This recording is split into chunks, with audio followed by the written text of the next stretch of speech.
ओम कृष्णाय वासुदेवाय हरये परमात्मने प्रणतः क्लेशनाशाय गोविंदाय नमोस्तुते। हरे कृष्णा, राधे राधे फ्रेंड्स। आप सभी का हमारे यूट्यूब चैनल पर बहुत बहुत स्वागत है।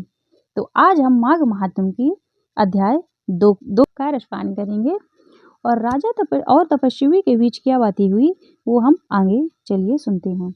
राजा के ऐसे वचन सुनकर तपस्वी कहने लगा, हे राजन, भगवान सूर्य देव बहुत शीघ्र उदय होने वाले हैं, इसलिए यह समय हमारे लिए स्नान का है, कथा का नहीं। सो आप स्नान करके अपने घर जाओ और अपने गुरु श्री वशिष्ठ जी से इस महात्म को सुनो। इतना कहकर तपस्वी सरोवर में स्नान के लिए चले गए और राजा भी विधि पूर्वक सरोवर में स्नान करके अपने राज्य को लौटा और रनिवास में जाकर तपस्वी की सब कथा रानी को सुनाई। तब सूत जी कहने लगे कि महाराज, राजा ने अपने गुरु वशिष्ठ जी से क्या प्रश्न किया और उन्होंने क्या उत्तर दिया सो कहिए।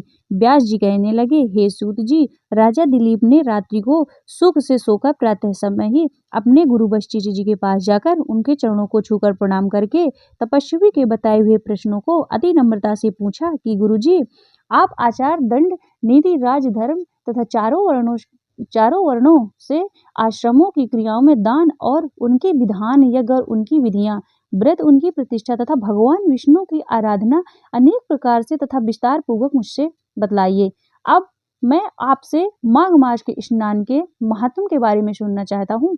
सो हे तपोधन, नियम पूर्वक इसकी विधि समझाइए। गुरु वशिष्ठ जी कहने लगे, हे राजन, तुमने दोनों लोकों के कल्याणकारी वनवासी तथा गृहस्थियों के अतःकरण को पवित्र करने वाले माघ मास के स्नान का बहुत ही सुंदर प्रश्न किया है। मकर राशि में सूर्य के आने पर माघ स्नान का फल गौ, भूमि, तिल, वस्त्र, स्वर्ण, अन्न, घोड़ा आदि का दानों तथा चंद्रायण और ब्रह्मा कूर्च व्रत आदि से भी अधिक होता है। वैशाख तथा कार्तिक में जप, दान, तप और यज्ञ बहुत फल देने वाले हैं, परंतु माघ मास में इसका बहुत ही अधिक फल होता है। माघ में स्नान करने वाला पुरुष राजा और मुक्ति के मार्ग को जानने वाला होता है। दिव्य दृष्टि वाले महात्माओं ने कहा कि जो मनुष्य माघ मास में सकाम या भगवान से निर्मित नियम पूर्वक माघ मास में स्नान करता है वह अनंत फल वाला होता है। उसके शरीर की शुद्धि, प्रीति, ऐश्वर्य तथा चारों प्रकार के फलों की प्राप्ति होती है। अदिति ने 12 वर्ष तक मकर संक्रांति में अन्न त्याग कर स्नान किया, जिससे तीनों लोकों को उज्जवल करने वाले 12 पुत्र उत्पन्न हुए। माघ में स्नान करने से ही रोहिणी, सुभगा, अरुंधति दानशीलता हुई और इंद्राणी के समान रूपवती होकर प्रसिद्ध हुई। जो माघ मास में स्नान करते हैं तथा देवताओं के पूजन में तत्पर रहते हैं, उनके सुंदर स्थान, हाथी और घोड़ों की सवारी तथा दान को द्रव्य प्राप्त होता है। अतिथियों से उनका घर भरा रहता है और उनके घर में सदा वेद ध्वनि होती रहती है। वह मनुष्य धन है जो माघ मास में स्नान करते हैं, दान देने तथा व्रत और नियमों का पालन करते हैं और दूसरों के पुण्यों के क्षीण होने से मनुष्य स्वर्ग से वापस आ जाता है। परंतु जो मनुष्य माघ मास में स्नान करता है वह कभी स्वर्ग से वापस नहीं आता। इससे बढ़कर कोई नियम, तप, दान पवित्र और पाप नाशक नहीं है।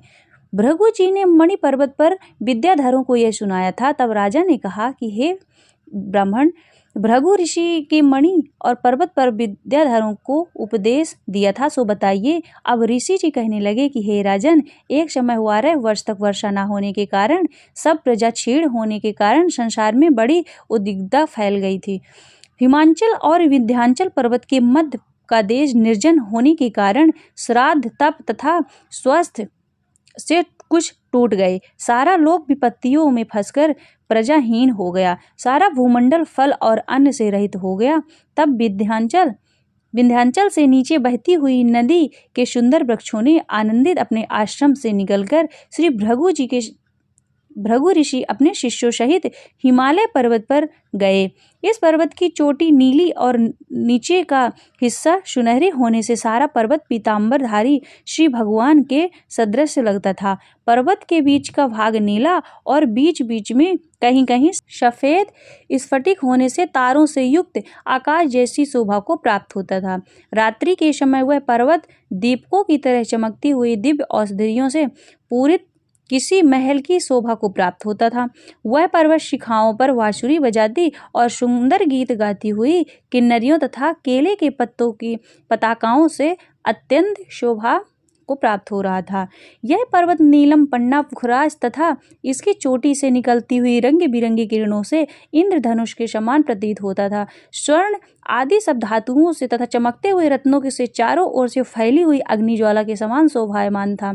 इनकी कंदराओं में काम पीड़ित विद्याधरी अपने पतियों के साथ आकर रमण करती और गुफाओं में ऐसे ऋषि मुनि जिन्होंने संसार के सब क्लेशों को जीत लिया, रात दिन ब्रह्मा का ध्यान करते और कई एक हाथ में रुद्राक्ष की माला लिए हुए और शिव जी की आराधना में लगे हुए रहते थे और पर्वत के नीचे भागों में जंगली हाथी अपने बच्चों के साथ खेलते रहे तथा कस्तूरी वाले रंग बिरंगे मृगों के इधर उधर भाग रहे थे। यह पर्वत सदा राजहंसों तथा मोरों से भरा रहता था।